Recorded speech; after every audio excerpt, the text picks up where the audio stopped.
Have you ever noticed that as you get older, you start visiting people less often? Maybe you used to be the kind of person who made the rounds, stopping by to see friends, attending every event, making sure to stay socially active. But over time, something shifts. You start thinking twice before heading out. And those casual visits don't feel as necessary as they once did. And here's the truth, that's completely okay. In this video, we're going to talk about 6 real reasons why I don't go visiting around anymore. These aren't about becoming antisocial or shutting people out. Instead, they're about understanding how priorities change, how relationships evolve, and why choosing when and where to spend your time matters more than ever. If you've ever felt the same way, but couldn't quite explain why, stick around. This will help you put it into words. Stay tuned until the end because these reasons might just change the way you see yourself and your relationships, helping you feel more confident in the choices you make. Let's get started. Number 1, prioritizing energy for meaningful interactions. As you get older, you start to realize that your energy is not unlimited. The things that once felt effortless, driving across town, spending hours in conversation, attending every gathering, now take more out of you than they used to. It's not that you don't want to see people, but rather that you have to be selective about how you use your time and energy. You start to think, who are the people that truly matter? When you're younger, socializing often revolves around staying connected, keeping up with acquaintances, and maintaining a wide circle of friends. But as the years go by, something shifts. You begin to value quality over quantity. It's no longer about seeing everyone. You'd rather spend time with the people who uplift, you make you feel comfortable, and bring real joy into your life. Casual visits that used to feel necessary now seem like a drain on your limited energy, especially when you could be using that time to nurture relationships that truly matter. Think about it. How many times have you forced yourself to go somewhere out of obligation, only to come home feeling exhausted? You sit through conversations that don't really interest. You spend time with people who don't make an effort to know you and leave feeling like you would have been happier staying home. There comes a point where you realize that your time is valuable and not everyone deserves a piece of it. Take Frank, for example. He used to feel guilty about turning down invitations. He thought that if he didn't go visit people regularly, they would think he didn't care. But over time, he noticed something.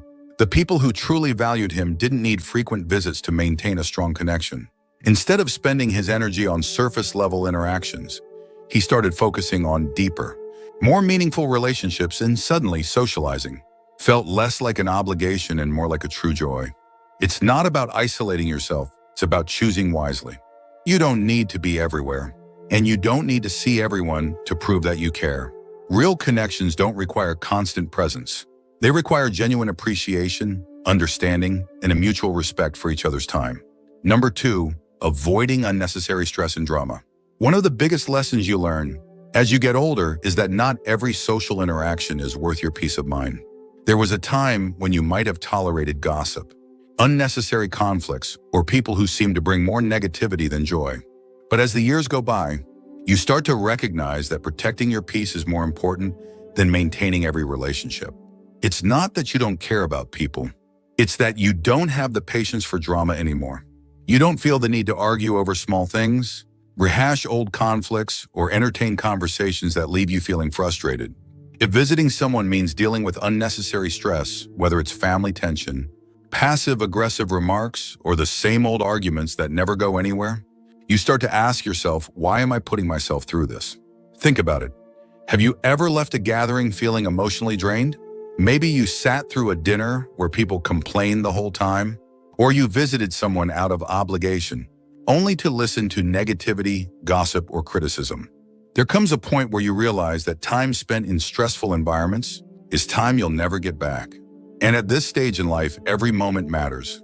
For example, take Helen, who used to visit certain family members regularly.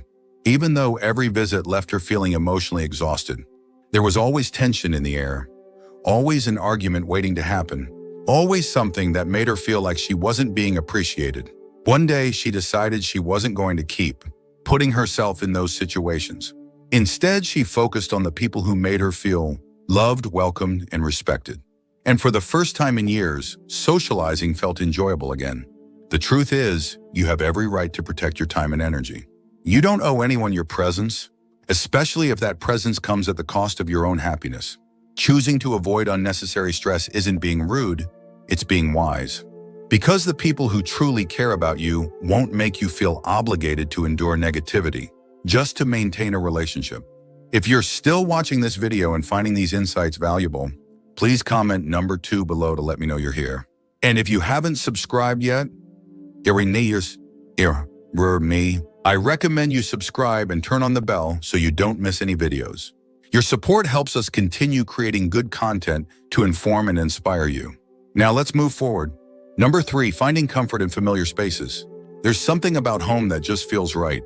Over the years, you build a space that's yours, a place where you can relax, think, and truly be yourself. And as you get older, that comfort becomes more valuable than ever. The idea of getting dressed, driving across town, making small talk, and sitting in someone else's space just doesn't feel as appealing as it once did. It's not about avoiding people. It's about appreciating the peace of your own surroundings. When you're younger, there's an urge to always be on the go, always seeking out social events and new experiences. But over time, you realize that being out isn't always better than being home. There's a special kind of joy in waking up in your own bed, drinking coffee from your favorite mug, and knowing that your day will go exactly how you want it to. There's no pressure to entertain, no need to adjust to someone else's schedule, just the comfort of being in a space that feels truly yours. For someone, visiting people means dealing with environments that don't feel welcoming. Maybe their house is too loud, too chaotic, or just not comfortable for long visits. Maybe the chairs aren't as supportive, the atmosphere feels unfamiliar, or you don't feel as at ease as you do in your own home. The reality is, as you age, your comfort matters more than social expectations. And if you find more joy in staying home than in traveling to visit others, there's absolutely nothing wrong with that. Take Bill, for example. He used to feel guilty about turning down invitations. But every time he visited someone, he found himself counting the minutes until he could leave.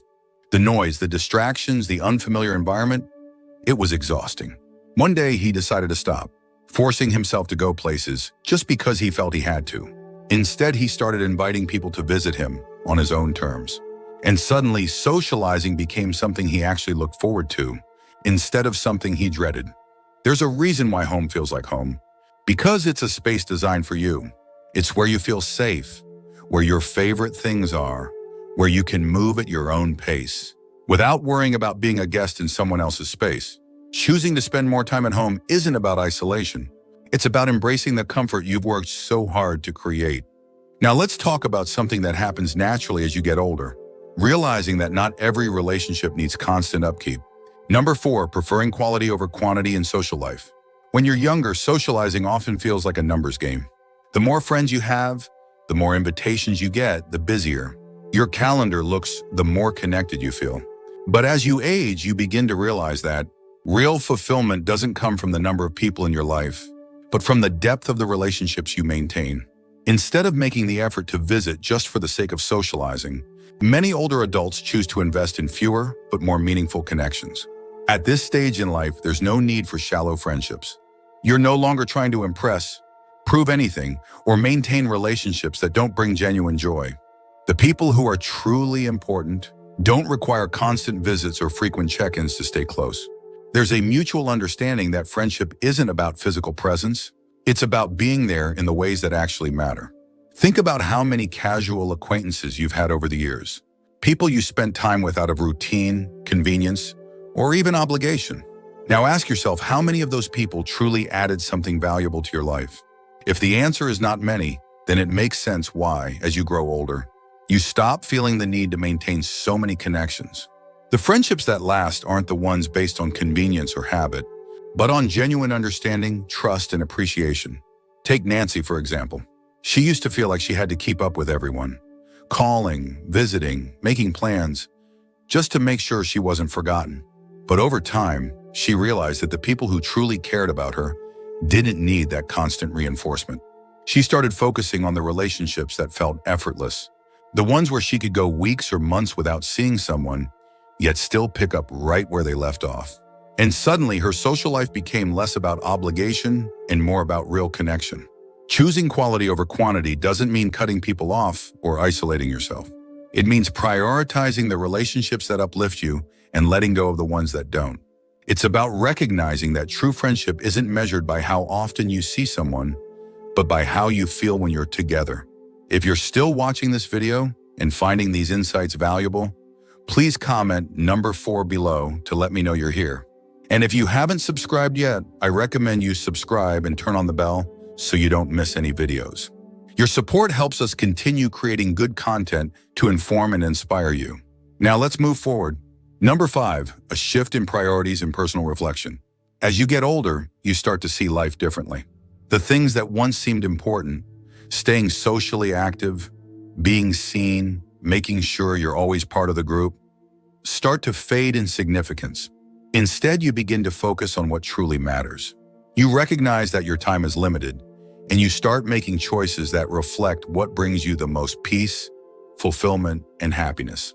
For many seniors, this shift in priorities means that visiting others just for the sake of it no longer feels necessary. Instead of spending time on activities that no longer bring joy, there's a deeper appreciation for self-care, personal growth, and simply enjoying the present moment. Some people find fulfillment in reading, others in hobbies they never had time for before, and others in simply sitting in the quiet of their home, reflecting on the life they've lived. Think about it. How many moments have you spent doing things out of habit rather than genuine interest? When you were younger, you might have felt pressure to say yes to every invitation, keep up with social expectations, and always be on the go. But now you have the freedom to choose differently. You can prioritize the things that bring you joy, whether that means spending time alone, being with loved ones, or simply embracing the peace that comes with aging. Take Robert, for example. He spent most of his life being a social butterfly, always attending events, always making sure he was present. But as he got older, he realized that he found more peace in solitude than in constant social interaction. He started to spend more time outdoors, enjoying simple walks, reading books he had put off for years, and reflecting on the things that truly made him happy. Instead of forcing himself to visit people just to maintain appearances, he embraced the idea that being alone didn't mean being lonely. It meant being in control of his time. This shift in priorities isn't about pushing people away, it's about honoring yourself. It's about recognizing that the best way to live these years isn't by following old habits, but by embracing what feels right, what feels meaningful, and what brings you peace. Now let's talk about something just as important: why real friendships don't need frequent visits to stay strong.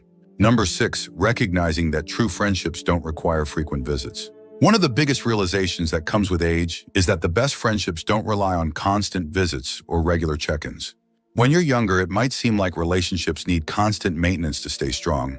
You call often, you visit frequently, you go out of your way to keep up. But as you get older, you realize that real connections don't fade just because you see someone less often. The truth is, life naturally pulls people in different directions.